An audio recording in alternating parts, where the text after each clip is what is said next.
নমস্কাৰ সকলোকে মই ৰিয়ানা দত্তই আপোনালোক সকলোকে মোৰ এটি নতুন ভিডিঅ'লৈ স্বাগতম জনাইছোঁ। সদায়তো শ্বৰ্টছে দি থাকোঁ নহয় জানো, তো আজি ভাবিলোঁ এটা লং ভিডিঅ' দিওঁচোন। আৰু সদায় ওলাই যোৱা নহয়ে যিহেতু মই আজি গৈছোঁৱে যেতিয়া ভাবিলোঁ আপোনালোককো লগতে লৈ যাওঁ। তো ব'লকচোন মোৰ লগতে আপোনালোকেও আমাৰ শিৱসাগৰত থকা এডোখৰ ধুনীয়া ঠাইলৈ। এই ঠাইডোখৰ মই শিৱসাগৰে যদিও মানে যোৱা নহয় ঠাইডোখৰলৈ দেই, কম যোৱা হয়। এবাৰ মোৰ ছেকেণ্ড টাইম গৈছোঁ। ঠাইডোখৰত গধূলি টাইমটোত বেছি ধুনীয়া লাগে, এনেও পৰিৱেশটো ধুনীয়া, তাতে আকৌ গধূলি আৰু বেছি ভাল লাগে।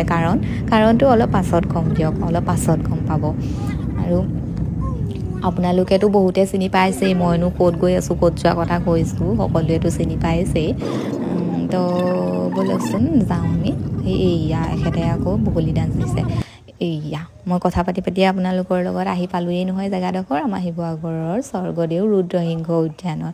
আৰু যে মই কৈছিলোঁ আপোনালোকক ৰাতি বেছি ধুনীয়া লাগে বুলি, এইয়া আকৌ কালাৰিং লাইটবিলাক জ্বলি থাকে যে, আৰু ভাল লাগে। এনেও ধুনীয়া পৰিৱেশটো, তাতে আৰু ধুনীয়া লাগে। আৰু ইয়াতে মানে বাচ্ছাও আনিব পাৰিব, তেওঁলোকৰো খেলাৰ সুবিধা আছে। আমাৰ মানে পোৱালিটোক লৈ আহিছিলোঁ, মানে মোৰ বাগিন পোৱালিটো, তাৰ লগতো মই বাচ্ছা হৈ যাবলগীয়া হৈছে, উপায় নাই আৰু মোৰ। আৰু ইয়াতে আছে আপোনালোকৰ এয়া মিউজিয়ামটো। মই যে কৈছিলোঁ নজনা কথা কিছুমান জানিব পালোঁ, নেদেখা কিছুমান বস্তু চাব পালোঁ। ইয়াত আপোনালোকৰ মানে মুখা শিল্পকে আদি কৰি পুৰণিকালীন বহুতো সম্পদ সংৰক্ষণ কৰি থোৱা হৈছে। আহিবচোন আপোনালোকে, চাই ভাল পাব।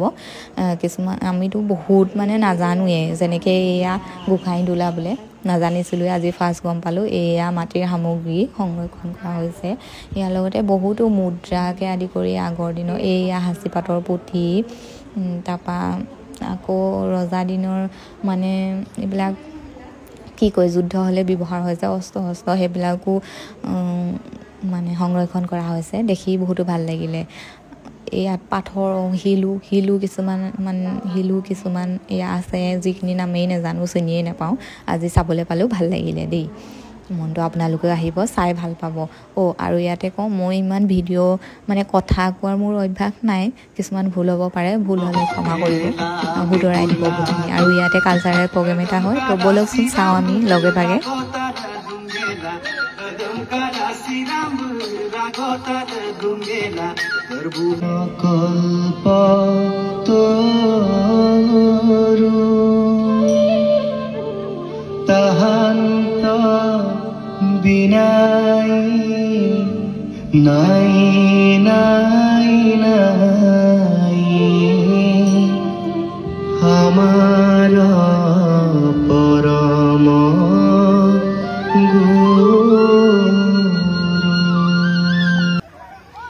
তো এয়াই মোৰ ভিডিঅ'টো চাই কেনেকুৱা লাগিলে জনাবলৈ নাপাহৰিব। Thank you. আৰু কিবা ভুল হ'লে ক্ষমা কৰিব আৰু শুধৰাই দিব বুলি আশা থাকিল।